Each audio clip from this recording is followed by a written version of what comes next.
Assalamualaikum warahmatullahi wabarakatuh. Jika untuk masa depan dunia kita rela memeras keringat, membanting tulang, pergi pagi dan pulang petang, menyimpan uang, menyimpan tanah, menyimpan pabrik, pernahkah kita merenung jika satu saat kiamat datang, kita dibangkitkan dari kubur masing-masing, berdiri di padang mahsyar untuk mempertanggungjawabkan seluruh kegiatan hidup kita di dunia ini, lalu kita akan menuju ke alam akhirat? Sudahkah kita mempunyai simpanan untuk akhirat kita? Pada pertemuan kali ini saya ingin menyampaikan sebuah hadis di mana Rasulullah sallallahu alaihi wasallam bersabda, "Arba'un min kanzil jannah." Simpanan sorga ada 4 macam. Yang pertama, ikhfa'us sadaqah, menyembunyikan sedekah. Saudara-saudara kaum muslimin, sebagaimana yang kita maklum bahwa Allah Subhanahu wa taala melebihkan sebagian rezeki dari kita terhadap yang lain. Ada yang kaya, ada yang setengah kaya, ada yang miskin, ada yang setengah miskin, dan selanjutnya. Ada yang gajinya kecil tapi penghasilannya gede. Ada yang penghasilannya gede tapi nggak punya gaji. Ada juga yang memang gajinya gede dan penghasilannya gede. Kelebihan rezeki merupakan sunnatullah dan tidak harus membuat kita merasa lebih dari yang lain. Bahkan sebaliknya, kelebihan itu harus membuat kita ringan tangan untuk menolong mereka yang memang memerlukan pertolongan. Kalau saudara diberikan ilmu, maka pertanyaan akhirat cuma satu: ilmumu kau amalkan untuk apa? Kalau saudara diberikan umur yang panjang, pengadilan akhirat juga bertanya satu: umurmu kau habiskan di mana? Tapi kalau saudara diberikan harta, pengadilan akhirat akan bertanya dua: hartamu kau dapat dari mana? Kau belanjakan kemana? Dari mananya ditanya, dan kemananya juga ditanya. Oleh karena kita akan dimintakan pertanggungan jawab, maka amanah yang bernama harta ini harus kita gunakan dengan sebaik-baiknya. Ada penggunaan yang merupakan kewajiban, itu zakat namanya. Ada penggunaan yang sewaktu-waktu, itu infak namanya. Ada yang lebih sewaktu-waktu lagi, dan itu sedekah namanya. Zakat dia terikat oleh haul dan nisab, oleh putaran batas waktu dan ukuran dari harta itu sendiri. Sedangkan infak terikat oleh situasi dan kondisi perekonomian seseorang. Sedangkan sedekah tidak terikat dengan apapun. Dalam kondisi seperti apapun kita bisa melakukan sedekah dengan yang terkecil sekalipun. Sampai-sampai Rasulullah sallallahu alaihi wasallam mengajarkan, la tahqiranna minal ma'rufi syai'an walau an talqa akhaka biwajhin talik. Atau ada hadis, tabassumuka fi wajhi akhika laka sadaqah. Senyumanmu kepada temanmu adalah sedekah. Jadi untuk melakukan sedekah tidak harus dalam berbentuk uang. Dengan ilmu kita bisa sedekah, dengan tenaga kita bisa bersedekah, dengan pikiran kita bisa bersedekah, bahkan senyum kepada teman itu pun sedekah. Jadi kalau sedekah dengan uang memang belum punya uang, nyengir aja banyakin. Itu asal pada tempatnya, jangan lalu ketemu tiang listrik cengengesan. Tentu tidak pada tempatnya dan tidak wajar. Nah, sedekah yang paling dicintai Allah adalah sedekah yang disembunyikan. Artinya jauh dari sifat riya. Kan kadang-kadang ada orang sedekah itu disebutkan namanya. Apa tidak bagus? Kalau memang niatnya ikhlas, ya bagus-bagus saja. Untuk memberikan sugesti kepada yang lain. Si Fulan bin Fulan nyumbang sekian, diumumkan. Boleh kalau niatnya untuk memberikan rangsangan kepada yang lain supaya dia menyumbang lebih besar dari orang tadi. Tapi kalau itu mendatangkan ria, maka sedekah yang paling dicintai Allah adalah sedekah yang disembunyikan. Tangan kiri saja tidak tahu apa yang diberikan oleh tangan kanan. Sedekah yang dilakukan dengan ikhlas akan merupakan perbendaharaan surga, tersembunyi dari pandangan orang lain, tidak seorang pun tahu. Karena memang sikap yang baik adalah melupakan kebaikan dan mengingat kesalahan. Itu salah satu ciri orang bahagia. Orang yang selalu mengingat kesalahannya dan berusaha melupakan segala kebaikannya. Kalau dia akan berada kebaikan, dia tidak bisa ikut, dia merasa rugi karena dia merasa belum pernah berbuat baik. Tapi kalau akan melakukan kesalahan baru, dia ingat kesalahan yang sudah-sudah, sehingga terhalang baginya untuk melakukan satu kesalahan baru. Demikianlah saudara-saudara, bahwa Allah melebihkan rizki sebagian kita dari yang lain agar terjadi tolong-menolong dalam kehidupan ini. Jadi kesenjangan yang nature, kesenjangan yang alami, itu sunnatullah. Ada yang kaya, ada yang miskin, ada yang kelas menengah. Nah, kenapa lalu sekarang kita berusaha mengentaskan kemiskinan? Oleh karena adanya kesenjangan struktural. Kalau yang kaya bisa semakin kaya, kenapa yang miskin tidak bisa naik jadi ikut sedikit kaya? Sebab pada dasarnya Islam adalah agama yang sejak turunnya sudah berupaya memerangi kemiskinan. Bahkan dikatakan kemiskinan itu mendekatkan kepada kekufuran. Orang kalau miskin udah dekat banget sama kafir. Gampang menjadi kafir. Berapa banyak saudara-saudara kita yang oleh karena soal perut, oleh karena soal materi, terpaksa meninggalkan dan menanggalkan akidahnya. Menjual petunjuk yang diberikan Allah dengan kesenangan dunia yang cuma sebentar ini. Na'udzubillah, thumma na'udzubillah. Jadi makin kita sembunyikan satu sedekah, semakin banyak perbendaharaan kita di surga. Sedekah yang paling dicintai Allah adalah sedekah yang disembunyikan. Malahan ada seorang sufi, dia punya kebiasaan kalau pergi sholat Jumat dia bawa uang, itu uang dia taruh di bawah tikar masjid. Dia niat sedekah kepada siapa saja yang nemuin itu duit. Maksudnya apa? Supaya yang nemuin nggak tahu siapa yang punya duit. Demikian dia saking ingin menyembunyikan sedekahnya.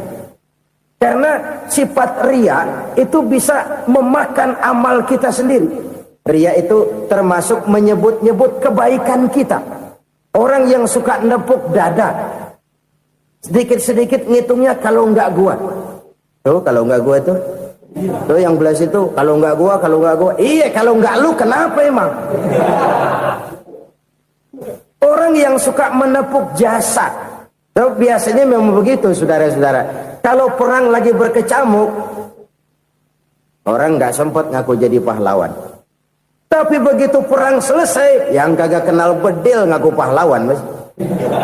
Itu sesuatu yang biasa. Oleh karenanya, orang-orang yang ikhlas dalam bersedekah, disembunyikannya sedekah itu, Allah cinta betul. Malahan ada hadis memberikan jaminan, inna sadaqatal mar'il muslimi tazidu fil umri wa tadfa'u mitatas su'i. Sesungguhnya sedekahnya seorang mukmin tazidu fil umri, bisa menambah umur panjang, wa tadfa'u mitatas su'i, dan menyelamatkan manusia dari mati secara su'ul khatimah. Jadi siapa yang kepengen panjang umur, banyaklah sedekah. Yang bosan hidup, pelit terus. Sedekah menambah panjang umur dan menyelamatkan manusia dari mati secara su'ul khatimah. Pak, katanya umur itu nggak bisa ditambah, nggak bisa dikurangin. Kapan? Kalau ajal sudah datang. Fa idza jaa ajaluhum la yastakhiruna sa'atan wa la yastakdimun. Kalau ajal datang tidak bisa dimajukan, tidak bisa dimundurkan. Itu kalau ajal sudah datang. Tidak bisa lagi umur ditambah dikurangi, sudah datang. Tapi kalau belum datang, itu kan haknya Allah. Mau ditambah, mau dikurangi, hak prerogatif Allah. Sebagai pencipta manusia, Allah maha kuasa dan maha mampu. Sedekah ini menambah panjang umur dan menyelamatkan manusia dari mati secara su'ul khatimah. Itu orang mati kan sama ya, kondisinya mati, nggak nafas. Tapi hakikat mati kan lain-lain. Ada yang mati itu husnul khatimah, baik akhirnya. Misalnya lagi ngaji mati, lagi sholat mati, lagi sedekah mati. Ini yang dinamakan dengan husnul khatimah, baik di akhirnya. Sebaliknya ada yang su'ul khatimah, jelek di akhirnya. Ini yang jadi catatan akhir. Lagi nyekek botol, mampus. Lagi banting kartu, modar. Su'ul khatimah, jelek pada akhirnya. Sedekah menyelamatkan manusia dari mati secara su'ul khatimah. Dan kita semua kepengen mendapat husnul khatimah, jauh dari su'ul khatimah. Oleh sebab itu yang bisa menyelamatkan kita dari penyakit itu antara lain adalah sedekah yang disembunyikan, yang dikerjakan dengan ikhlas karena Allah, tidak karena kepengen dipuji orang, tidak karena ingin dikatakan orang pemurah. Sebab orang dermawan itu orang yang memberi tanpa harus diminta. Kalau masih harus diminta, ya belum dermawan namanya, masih harus diminta. Kalau nggak diminta ya tulus, lolos, polos. Saudara-saudara kaum muslimin rahimakumullah, harta adalah amanat dan akan kita pertanggungjawabkan. Allah melebihkan rizki sebagian kita dari yang lain agar kita saling tolong menolong, bantu membantu. Nabi janjikan, siapa yang meringankan beban saudaranya muslim di dunia, Allah akan meringankan bebannya di akhirat nanti. Sebuah jaminan dari baginda Nabi. Si orang yang kita bantu barangkali tidak bisa membalas, Allah yang akan membalas lewat jalan lain yang tidak pernah kita sangka-sangka.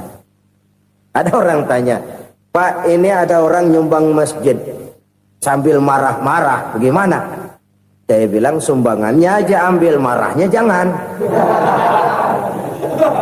Marahnya jangan diambil, itu urusan dia. Saudara-saudara kaum muslimin rahimakumullah, umat Islam ini kan umat yang punya potensi besar. Kadang kita merenung, kenapa kadang-kadang pembangunan masjid kok lambat sekali? Kalau hotel hari ini peletakan pertama, bulan depan peresmian. Supermarket hari ini peletakan batu pertama, minggu depan peresmian. Tapi kalau sudah yang namanya masjid, kadang-kadang peletakan batu pertama sekaligus jadi batu terakhir. 3 tahun, 4 tahun, campur nebar jalak di jalanan, duit dijaring kayak ikan sepat. Apa tidak ada orang Islam yang kaya? Banyak. Apa tidak ada pengusaha muslim yang jadi konglomerat? Ada. Lalu yang belum banyak itu yang komit terhadap nilai-nilai agamanya. Akhirnya kita jatuh jadi umat yang lemah. Belum ada pengusaha konglomerat muslim buka pabrik supermi cap bedug misalnya umpamanya atau pabrik kecap cap sorban supaya identitas keislamannya sedikit kelihatan. Kita jatuh jadi umat yang lemah karena potensi tidak terinventarisir dengan baik. Kita ini ibarat kompor yang cuma matengin nasi orang lain. Potensi kita dimanfaatkan oleh orang lain. Ukhuwah Islamiyah kita baru terbatas kepada silaturahmi. Ukhuwah di bidang ekonomi kita lemah, ukhuwah di bidang kebudayaan kita lemah, apalagi ukhuwah di bidang politik kita lebih rapuh lagi. Padahal ukhuwah itu adalah totalitas kehidupan manusia, menyangkut ipolexosbud, memerlukan nilai-nilai ukhuwah. Jadi oleh karena itu mari kita menyadari, di dalam harta kita, walaupun kita yang cari, pergi pagi, pulang sore, peras keringat, banting tulang, di sana ada harta anak yatim. Di sana ada hak masjid, di sana ada hak pesantren, di sana ada hak jihad. Berbahagialah seseorang apabila dia oleh Allah dijadikan keran. Keran itu menyimpan air, tapi tidak untuk dirinya, tapi disalurkannya kepada mereka yang memang memerlukannya. Saudara-saudara kaum muslimin rahimakumullah, ini yang pertama. Jadi perbendaharaan surga adalah menyembunyikan sedekah. Orang lain nggak tahu, kita pun nggak pernah ngitung-ngitung. Kita anggap lewat begitu saja, padahal itu deposit akhirat. Satu. Yang kedua, perbendaharaan surga itu apa? Wa kitmanul musibah, menyembunyikan kesulitan. Kadang orang takut menghadapi kesulitan, tapi makin kita merenung, hidup ini kan sebenarnya urusan. Takut sama urusan, ya jangan hidup. Tandanya orang hidup itu kalau punya urusan. Urusan melupakan problem. Problem sering menimbulkan kesulitan. Kesulitan bukan untuk ditakuti, tapi untuk diatasi dan dicarikan jalan keluarnya. Siapa sih orangnya yang gak pernah sulit-sulit? Makin tinggi status sosialnya, makin gede urusannya. Makin tinggi kualitas imannya, makin berat tingkat kesulitannya. Cuma memang yang namanya enak itu seperti pelangi. Biang lala itu nggak pernah di atas kepala kita, di atas kepala orang melulu. Lo sih enak lo, kata kita. Dia juga bilang yang enak kan lo. Pelangi itu nggak pernah di atas kepala kita.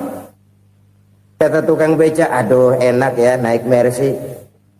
Kata tukang beca, apa yang di dalam mobil Mercy? Aduh enak bener tukang beca, di jok ngeringkuk ngorok pulas bener. Saya kamar pakai AC sejuk, tempat tidur sutra empuk, alga spring bed, kulak kulik nggak bisa pulas kalau belum minum Valium, belum tidur. Enak bener tukang beca, di jok ngorok nggak tahu wetan kulon. Si tukang beca bilang yang di Mercy enak, yang di Mercy bilang tukang beca enak. Inilah enak, nggak pernah di atas kepala kita, di atas kepala orang lain melulu enak itu. Nah, saudara-saudara,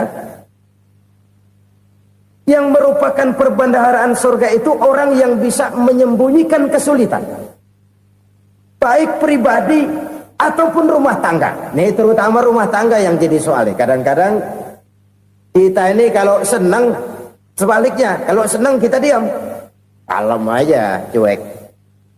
Banyak banget duit kita bawaan, diam aja udah. Malah ketemu orang takut. Tapi begitu susah, sekampung tahu. Padahal Nabi mengajarkan perbendaharaan surga itu menyembunyikan musibah, menyembunyikan kesulitan. Kalau enak, cerita sama orang-orang. Kalau nggak enak, rasain sendiri, tekan sendiri, atasin sendiri. Kita kan sebaliknya. Senang kita diam, asal lagi susah, paling tidak kita nyari teman buat cerita kesusahan. Siapa orangnya yang nggak pernah susah?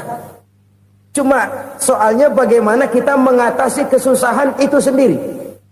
Begitu juga misalnya kalau orang sudah berumah tangga, itu orang tuanya harus menjadi tempat dia cerita yang enak-enak saja. Yang nggak enak rasain berdua, selesaikan berdua, atasin berdua. Jangan dibalik. Asal senang diam, giliran susah saja. Maknya laporan. Terbalik. Bisa menjaga security informasi. Maka nama bayam keluar diam, malah seluitan. Enak amat lo makan daging ayam. Security informasi. Saudara-saudara kaum muslimin rahimakumullah, ujian yang terberat itu yang pernah diberikan kepada para nabi, para rasul, para aulia, para ulama. Makin tinggi keimanan, makin berat bentuk kesulitan. Ayo saya kemukakan satu contoh saja. Ada seorang nabi yang kaya, nabi kaya, namanya Nabi Ayub. Iblis kalau orang begini kan keki, ibadahnya rajin, kaya. Nih yang kayak begini susah digodain. Kalau ibadahnya rajin, miskin, kali bisa disogok. Sini imannya mantap, ibadahnya rajin, kaya, nabi lagi. Oh, tapi namanya iblis, nggak kurang akal. Laporan, Tuhan, kenapa Les? Ya ini bahasa saya, bahasa Qurannya sih nggak gitu. Itu hambamu yang namanya Ayub, dia rajin ibadah cuma karena dikasih kaya aja. Coba kasih miskin dia, berhenti dia sembahyang. Ah, kamu bisa aja. Saya tahu Ayub itu hambaku yang ikhlas. Saya buktiin Tuhan, silahkan. Dibuktiin lah iblis turun ke alam ini. Yang mula-mula dia lakukan, dia rusak sawah ladang Nabi Ayub. Dia binasakan binatang ternak Nabi Ayub. Sehingga dalam waktu singkat jatuhlah Nabi Ayub dari orang paling kaya jadi orang paling miskin. Beliau masih ibadah di mihrab dalam masjid. Datang iblis. Saudara Ayub, ya. Lagi ngapain? Ibadah. Nyembah Allah, nyembah Allah. Oh, percuma. Kenapa? Tuhan yang ente sembah nih, dia udah bikin miskin ente. Sawah ladang ente hancur lebur, binatang ternak binasa. Sekarang ente jadi orang paling miskin. Ngapain nyembah Tuhan kayak begitu? Tekor. Udah berhenti dah ibadah, berhenti ibadah. Ini iblis sama Tuhan lapornya lain, yang dikerjakan kepada Nabi Ayub juga lain. Benar begitu iblis, kata Nabi Ayub. Iya, sawah ladang saya habis, buras. Binatang ternak saya binasa, binasa. Saya miskin, bangpak. Apa jawab Nabi Ayub? Bukan innalillahi, ya ini hebat. Alhamdulillahillazi a'tani wa akhza minni.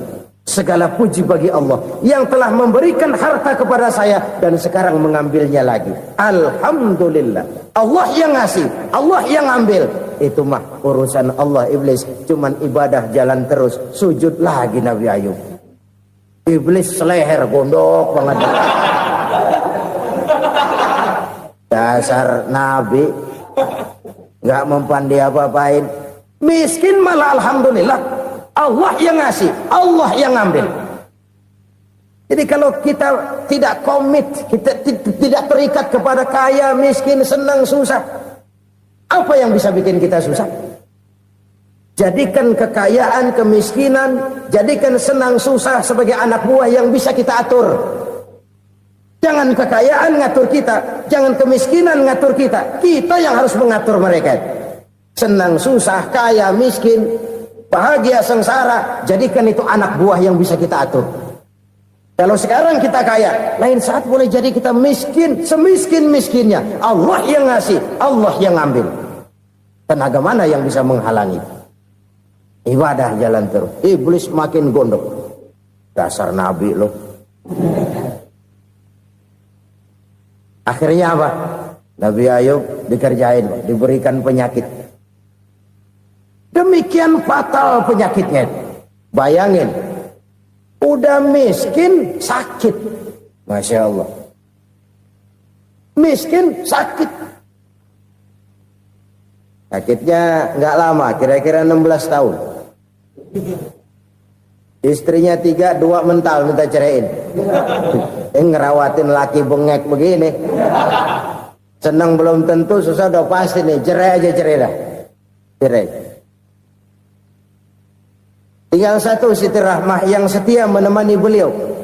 Sesetia-setianya hati perempuan. Satu saat Siti Rahmah bilang, "Bang, iya, abang kan Nabi, Bang. Lalu, namanya Nabi kan doanya jarang meleset, Bang. Maksud kamu minta kenapa sih sama Tuhan biar abang sembuh, baik dah, Bang?" Siti Rahmah, "Iya. Saya sakit berapa tahun sih dah?" 16 tahun, Bang. "Sebelum ini saya sehat berapa tahun?" "Ya kira-kira 60 tahun, Bang." "Nah, coba ente banding-bandingin, Rahmah. Saya dikasih sehat 60 tahun, dikasih sakit 16 tahun. Sudah nggak sabar mau doa kepada Allah minta sembuh. Saya malu kepada Allah. Diuji dengan yang luar biasa seperti ini, tidak mengganggu stabilitas kehambaannya. Dia tetap menghamba kepada Allah Subhanahu wa ta'ala." Saudara-saudara kaum muslimin rahimakumullah. Kunci menghadapi kesulitan itu apa? Allah jelaskan dalam satu ayat, "Wa basyiris sabirin alladzina iza asabathum musibah qalu inna lillahi wa inna ilaihi raji'un." Gembirakan orang-orang yang sabar. Siapa mereka itu? Yang apabila mendapat musibah mereka kembali kepada keyakinan dasar. Segalanya dari Allah dan segalanya akan kembali kepada Allah. Ini konsepsi dasar dari sikap muslim dalam menghadapi berbagai kesulitan. Segalanya dari Allah, segalanya akan kembali kepada Allah. Kalau ini sudah kondisi dasarnya, maka kita akan lapang menghadapi kenyataan bagaimanapun pahitnya. Apakah itu namanya miskin, Apakah itu namanya sakit, bahkan maut sekalipun. Maut sekalipun. Segalanya dari Allah, segalanya akan kembali kepada Allah. Ini sikap hidup, bukan sekedar ucapan. Kita kadang-kadang menjadikannya sebagai ucapan. Mulutnya sehingga berhenti, innalillahi wa inna ilaihi rajiun, tapi nangisnya terus gerung-gerungan. Bukan itu, ini kesadaran moral. Kalau segalanya dari Allah, segalanya kembali kepada Allah, kan sebenarnya cuma nunggu giliran. Hari ini saya nyembayangin dia, entah hari apa saya disembayangin orang. Hari ini saya antar dia ke kubur, entah hari apa orang nganterin saya ke kubur. Hari ini saya tahlilkan dia, entah nanti kapan orang tahlilkan saya. Segalanya dari Allah, segalanya akan kembali juga kepada Allah. Oleh sebab itu saudara-saudara, kesulitan bukan untuk ditakuti. Kesulitan justru untuk diatasi, dicarikan jalan keluarnya. Dan tidak ada orang yang tidak pernah mendapat kesulitan. Tidak ada. Semakin tinggi status sosial, semakin tinggi kualitas keimanan, semakin besar juga tingkat kesulitan. Hanya saja bagaimana cara kita mengatasinya. Dan Al-Quran menyatakan, inna ma'al usri yusra. Di balik kesulitan itu pasti ada kemudahan. Roda itu berputar. Karena itu Rasulullah sallallahu alaihi wasallam mengingatkan kepada kita, ta'arraf ila Allah fir raha ya'rifka fis syiddah. Ingatlah kepada Allah di waktu kamu senang, supaya Allah ingat kepada kamu di waktu kamu susah. Kalau waktu senang kita ingat kepada Allah, kita susah, Allah tidak akan meninggalkan kita. Tapi kalau waktu senang kita jauh dari Allah, sujud tidak sempat, dengan masjid jauh, ketika senang kita lupakan Allah. Nanti begitu kita susah, Allah lupakan kita. Dan itu menyakitkan. Oleh karena itu orang-orang tua kita dulu bilang, kalau lagi sehat ingat-ingat lu bakal sakit nanti. Kalau lagi kaya ingat-ingat satu saat kita bakal jatuh miskin. Bahkan kalau lagi muda ingat-ingat kita bakal tua. Dan yang terpenting, kalau lagi hidup ingat-ingat kita bakal mati. Saudara-saudara kaum muslimin rahimakumullah. Jadi yang kedua yang merupakan perbendaharaan surga, menyembunyikan musibah. Saudara-saudara kaum muslimin rahimakumullah. Hal ketiga yang merupakan perbendaharaan surga adalah wasilatur rahmi. Orang yang suka bersilaturahmi. Sebagaimana yang kita maklum bahwa manusia adalah makhluk yang disebut zon politika. Makhluk sosial yang tidak mungkin hidup sendiri-sendiri. Betapa dan siapapun kita memerlukan orang lain. Bodoh betul manusia kalau tinggal di tengah masyarakat tapi tidak mau bermasyarakat. Merasa hebat sendiri, pinter sendiri, gagah sendiri, kaya sendiri. Mungkin kalau mati juga ngubur sendiri. Jangankan kita di sini. Di sorga saja Nabi Adam waktu sendirian bengong melulu, mondar mandir. Allah tegur dam sepi dam. Ya ini kalau bahasa saya. Iya Tuhan sepi ini nggak ada colek-colekan pisan ini. Diciptakan Siti Hawa baru anteng Nabi Adam. Itu di sorga. Cobalah. Umpamanya saudara tinggal di Jakarta nih. Kayak bener. Apaan aja di Jakarta punya saudara dah. Jembatan Semanggi ambil. Monas buntel bawa pulang. Hotel-hotel ambil semua. Cuman tinggal di Jakarta sendirian. Apa enaknya? Betapa dan siapapun kita perlu orang lain. Tidak ada seorang pun yang bisa memenuhi kebutuhan hidupnya secara sendiri-sendiri. Nah, Islam telah menyelamatkan manusia dari ras diskriminasi. Mengikat manusia dengan persaudaraan yang berlandaskan kepada akidah. Karena itu dianjurkan bersilaturahmi. Bahkan Nabi menyatakan, Man arada ayyubsata lahu fi rizkihi wa yunsa'a fi atharihi falyasil rahimah. Siapa yang kepengen diluaskan rezekinya dan dipanjangkan usianya, banyaklah ia bersilaturahmi. Siapa yang kepengen dimudahkan rezekinya, hendaknya ia banyak bersilaturahmi. Kalau banyak teman, kesulitan kan paling tidak ada tempat cerita. Udah susah, sendirian kita pikirin diri, nggak ada tempat tukar pikiran. Cepet banget sama bengek. Dilawan sendiri. Nah, secara makro kita bisa berkata, tidak mungkin ada kemenangan kalau tidak ada kekuatan. Tidak ada kekuatan kalau tidak ada kesatuan dan persatuan. Tidak mungkin ada kesatuan dan persatuan tanpa semangat silaturahmi. Kalau umat Islam mau menang, dia harus kuat. Kalau umat Islam mau kuat, dia harus bersatu.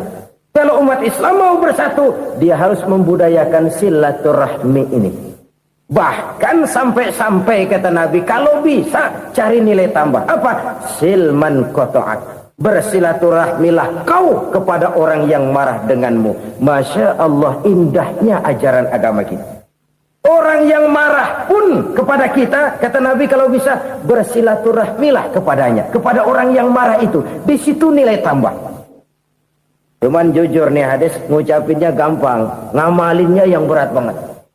Orang marah sama kita, kita disuruh silaturahmi. Ada apa malu? Lu marah, ada gue marahan lagi. Gue pikirin. Saudara-saudara kaum muslimin rahimakumullah. Tapi ini yang diajarkan, bahkan ini yang dicontohkan oleh baginda Rasul. Bagaimana begitu mudah, misalnya satu saat Abu Jahal ini ngatur strategi bagaimana bikin Muhammad celaka. Dia gali lubang di depan tempat tidurnya. Dia tutupin daun korma. Terus dia panggil seseorang, ke sini. Kasih tahu Muhammad, pamannya sakit keras, minta ditengokin. Berangkat orang ini ke sana. Muhammad, labbaik. Pamanmu sakit keras, dia minta ditengokin. Baik, saya akan datang menjenguk beliau. Berangkatlah Nabi ke rumah Abu Jahal tanpa prasangka apapun. Abu Jahal udah pasang setil, selimut 3 rangkap setengah dipakai, persis kayak orang meriang. Tapi sembari ngintip dari balik selimut, begitu Muhammad buka pintu, nah masuk perangkap nih. Muhammad jalan menuju tempat pembaringan. Makin lama makin dekat, makin lama makin dekat, makin dekat ke lubang yang dipasang oleh Abu Jahal itu. Dalam hati Abu Jahal, terus dah jatuh, mampus dah lu ini. Mampus lu hari ini nih. Apa yang terjadi? Malaikat Jibril datang. Muhammad, pamanmu cuma pura-pura sakit. Di depan tempat tidurnya ada lubang perangkap supaya kamu jatuh ke situ. Sudah, kamu pulang. Balik kanan Nabi. Sudah hampir jatuh ke lubang, balik kanan, pulang. Bayangin kecewanya Abu Jahal. Muhammad dikit lagi, Muhammad dikit lagi. Enggak paman, saya pulang aja. Emosi bangun dari tempat tidur, enggak sadar kalau lagi pura-pura sakit. Lompat ngejar Nabi, dia lupa dengan lubang yang dia gali. Serak, nyemplung sendiri ke dalam lubang.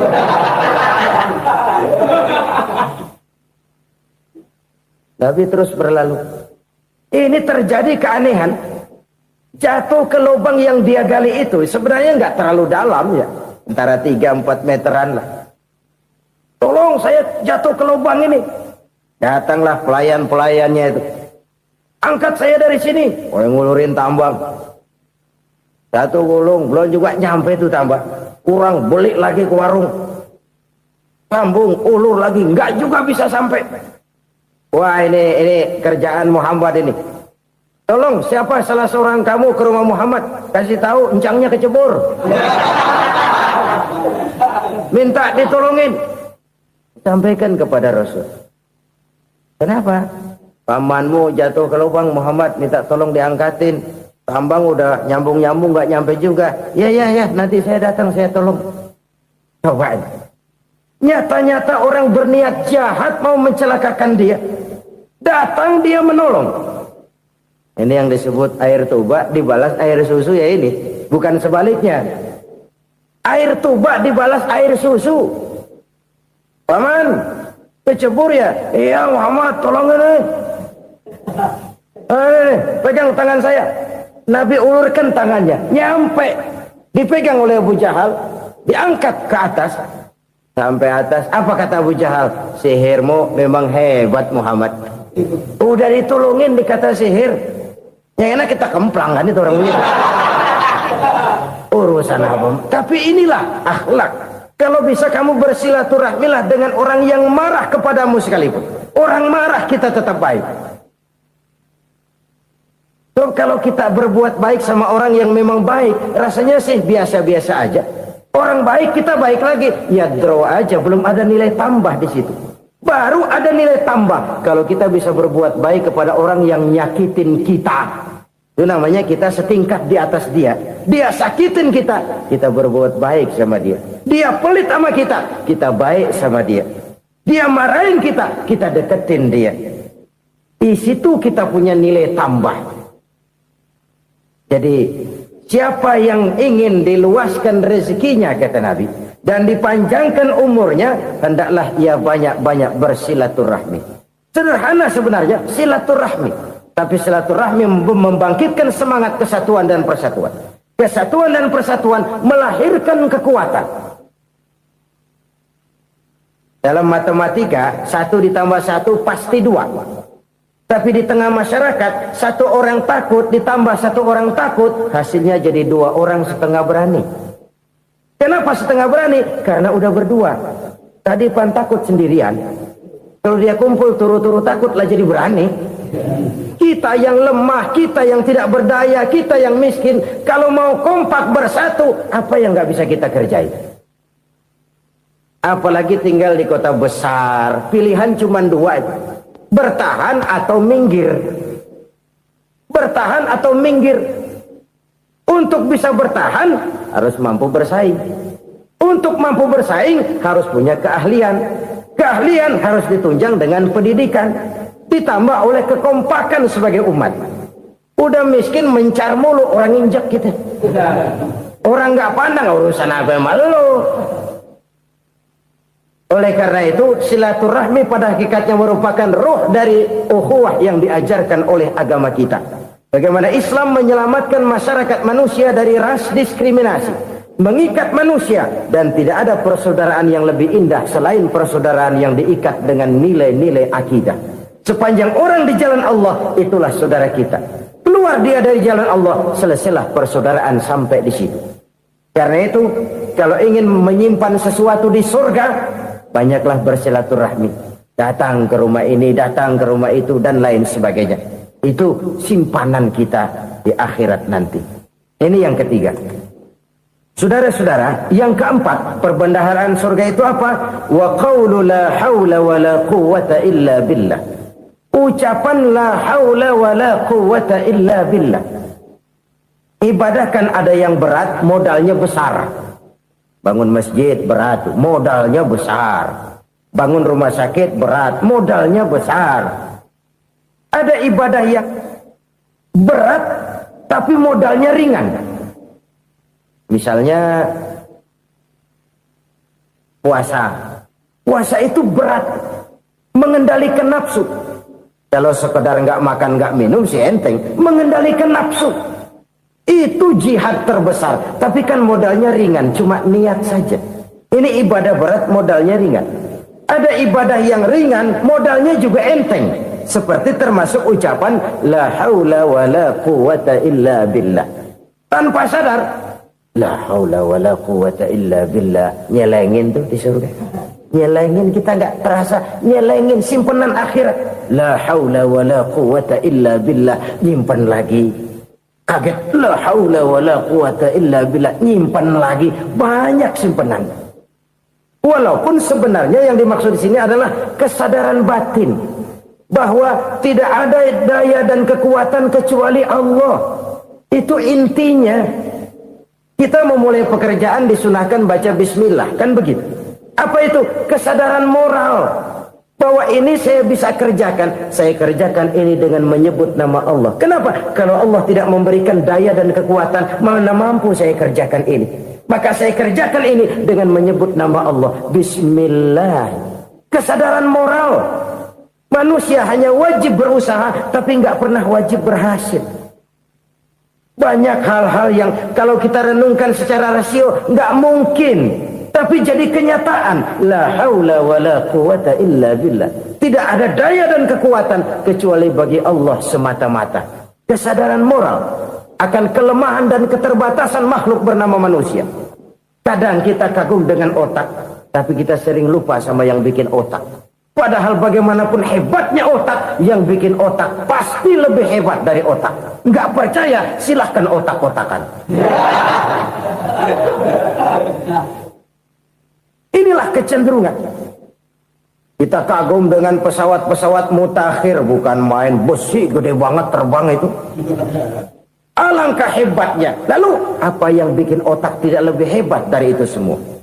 Kita puji laut, apa yang bikin laut tidak lebih hebat dari laut itu? La haula wala quwata illa billah.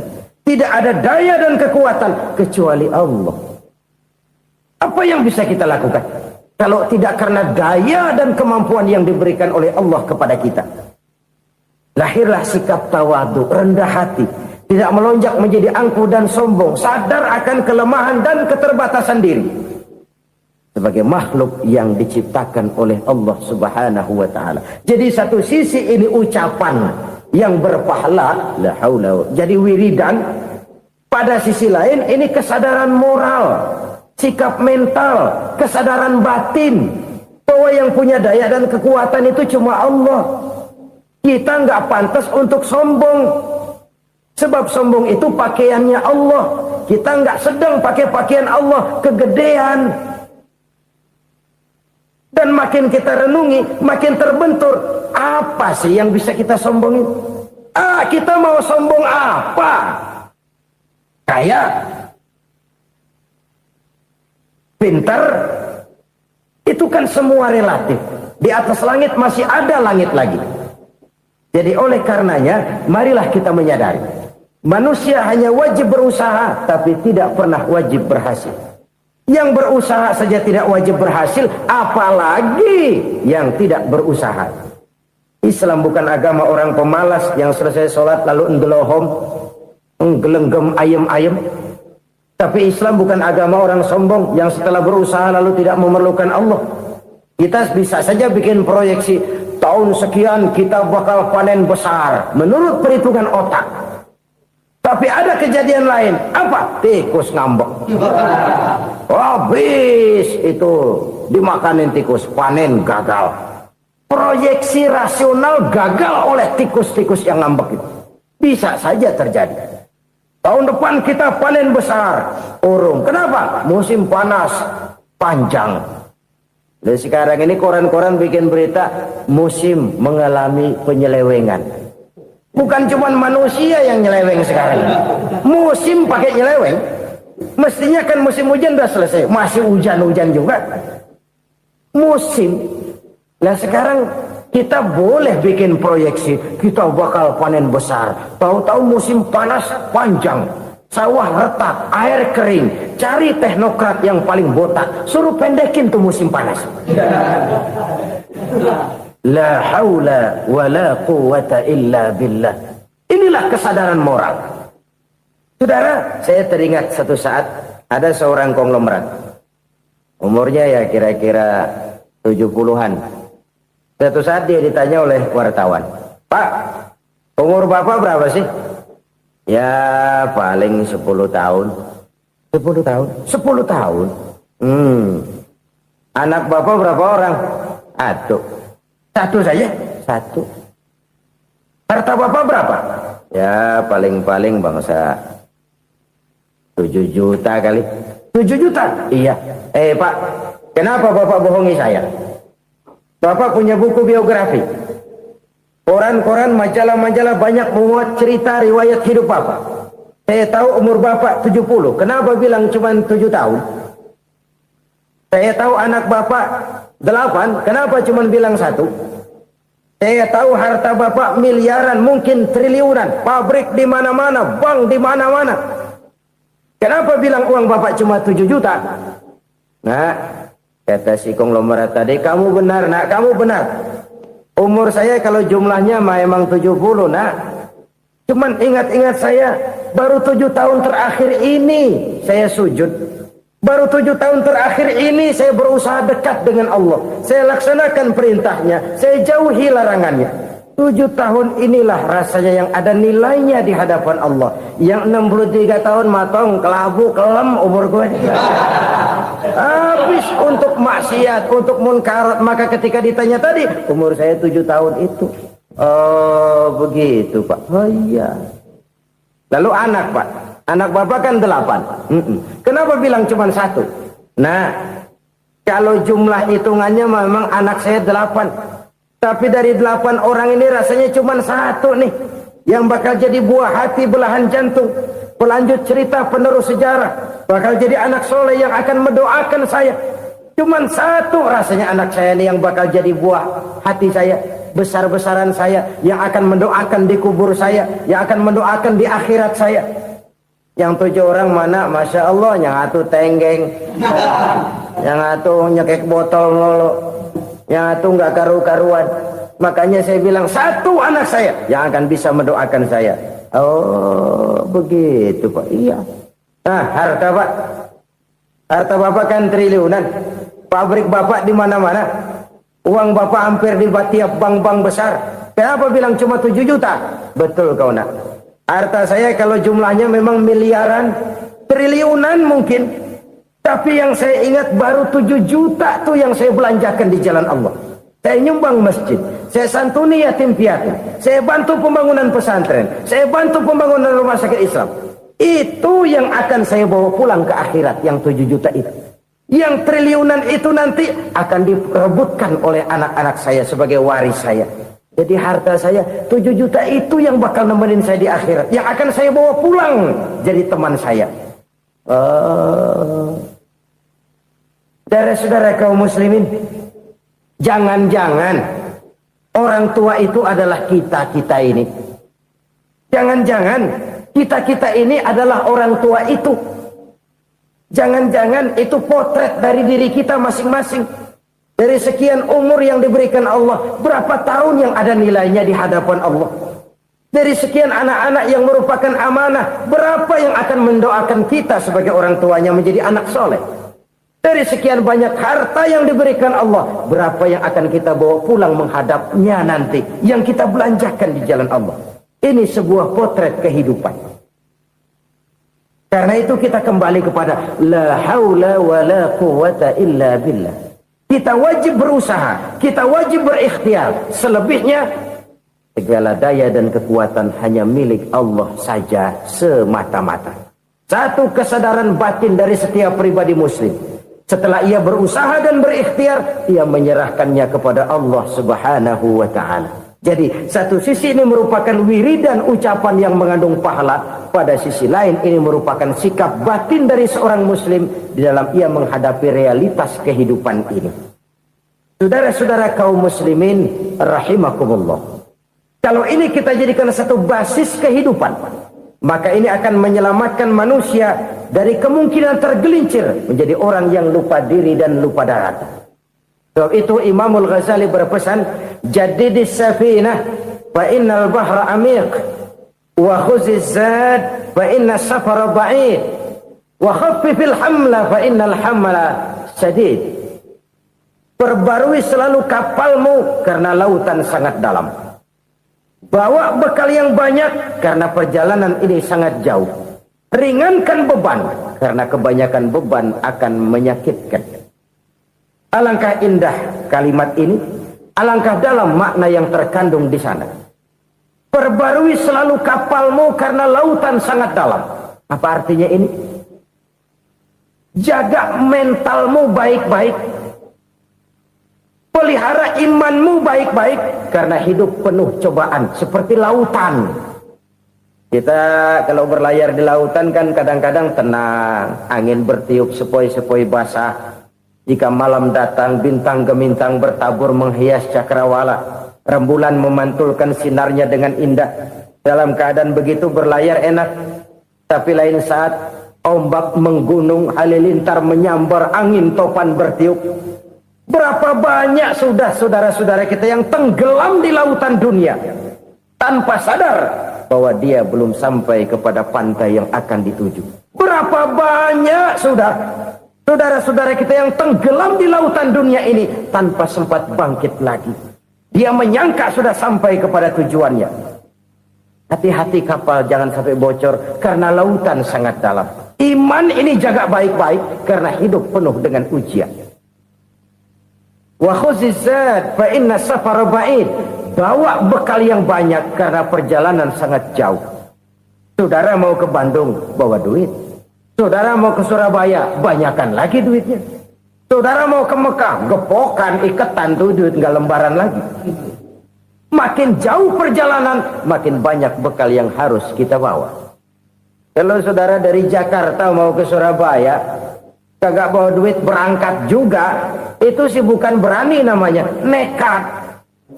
Sampai Surabaya belum tentu, sengsara di jalan udah pasti. Kenapa? Nggak bawa bekal berangkat. Sama juga kita nih, misalnya belum sempat sembahyang, mati. Waduh, berani banget orang. Belum punya bekal, mati. Sengsara di jalan. Atau bekal tidak cukup. Dari Jakarta saudara mau ke Surabaya, bawa duit 500 perak. Paling jauh Cikampek nyampenya itu.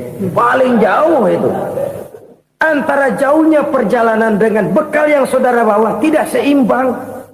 Hidup ini perjalanan panjang. A walking tour. Dimulai dari alam arwah. Sebelum jasad diciptakan, roh diciptakan lebih dulu. Dari situ pindah ke alam rahim. Dari alam rahim pindah ke alam dunia. Dari alam dunia pindah ke alam barzah. Baru menuju akhirat. Satu perjalanan panjang. Kalau bekal tidak bawa, sengsara di jalan. Bawa bekal yang banyak karena perjalanan ini sangat jauh. Wa khaffifil hamla, ringankan beban karena beban itu cuma akan menyulitkan. Kalau bekal itu sih keperluan, tapi beban nggak kita perluin, coba ngeberat-beratin. Apa ini beban?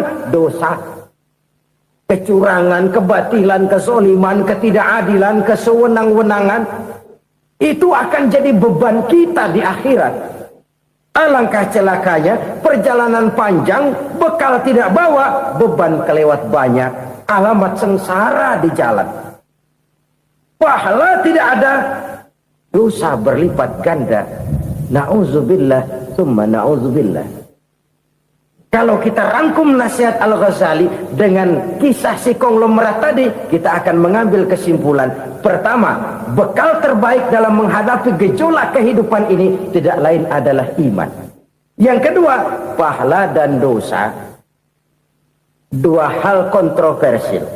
Pahala adalah bekal, dosa adalah beban. Tapi kita sekarang kan tidak begitu terangsang kepada yang abstrak. Orang berlomba mencari yang konkret-konkret saja. Yang real. Kalau memang dosa, benjol dong. Kira-kira begitu. Kira-kira begitu. Persis orang Yahudi dulu. Orang Yahudi itu kan pernah minta kepada Nabi Musa. Ya Musa, lan nu'mina laka hatta narallaha jahrah. Musa, kami nggak bakal mau beriman kepada Allah kalau belum kami lihat Allah ada nongkrong di depan kami. Kalau memang Tuhan ada, taruh dong di depan kami. Mau yang konkret-konkret saja. Kalau memang dosa, benjol dong. Kalau memang pahala, berasa dong. Orang terangsang kepada yang real, yang konkret-konkret saja. Karena itu, untuk mengejar dosa, orang mau bayar. Tapi untuk mengejar pahala, walaupun tidak bayar, orang segan. Ini yang dikatakan oleh Nabi, kamu mengharapkan ke surga, tapi kamu berat melaksanakan sesuatu yang bisa membawa kamu ke surga. Kamu ingin jauh dari neraka, tapi tiap saat kamu lakukan perbuatan-perbuatan yang justru menjerumuskan kamu ke neraka. Idda'aitum an-najata minan nar wa ramaitum fiha anfusakum. Kamu ingin selamat dari neraka, tapi kamu lemparkan diri kamu ke neraka. Kamu ingin masuk surga, tapi berat sekali kamu melakukan perbuatan-perbuatan yang bisa menyampaikan kamu di surga. Saudara-saudara kaum muslimin, rahimakumullah. Jadi hal keempat yang merupakan perbendaharaan surga adalah la haula wa la quwata illa billah. Satu sisi ini merupakan ucapan yang memperberat timbangan akhirat. Pada sisi lain ini merupakan sikap hidup seorang muslim, kesadaran batin yang sangat dalam bahwa tidak ada daya dan kekuatan kecuali Allah. Dan itu kita simbolkan pada saat memulai pekerjaan dengan Bismillah, dengan menyebut nama Allah. Satu kesadaran moral, saya hanya bisa melakukan ini karena diberikan daya dan kekuatan oleh Allah. Lahirlah sikap tawadu, rendah hati, tidak melonjak menjadi angkuh dan sombong. Saudara-saudara, sampai sini dulu jumpa kita kali ini. Semoga 4 perbendaharaan surga ini dapat kita lakukan, yang kelak akan merupakan bekal kita di kemudian hari nanti. Amin ya rabbal alamin. Bapak-bapak, ibu-ibu, saudara-saudara kaum muslimin rahimakumullah. Di dalam kehidupan kita sebagai seorang muslim, minimal 5 kali dalam sehari semalam kita mendengar seruan untuk mendirikan solat yang disebut azan. Ada kalimat menarik di dalam kalimat azan itu, yakni seruan hayya 'alal falah, marilah menuju kepada keberuntungan, marilah meraih kemenangan. Seruan ini adalah kecenderungan dari setiap manusia, apapun warna kulitnya. Artinya, setiap orang dalam hidup selalu ingin meraih dan mencari kemenangan. Kemenangan akan melahirkan kepuasan batin, dan kepuasan batin memberikan kebahagiaan.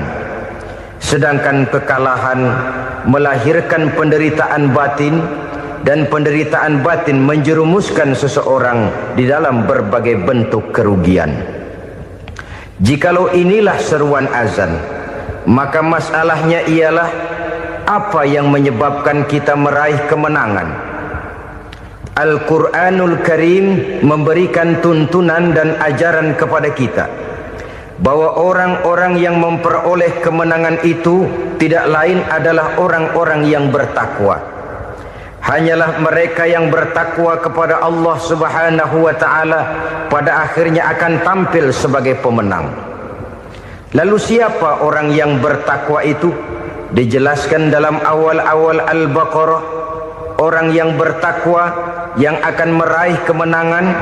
Pertama, allazina yu'minuna bil ghaib, yaitu orang-orang yang beriman kepada yang gaib, percaya bahwa ada alam yang gaib, alam yang abstrak, alam yang tidak bisa dijangkau oleh salah satu daripada panca indera kita.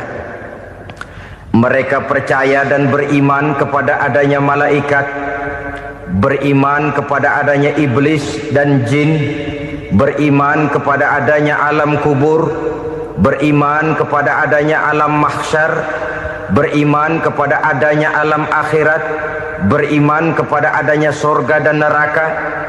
Beriman bukan cuma sekedar beriman dalam ucapan bibir saja, tetapi beriman yang nilai iman itu mampu mewarnai gerak dan gaya hidupnya.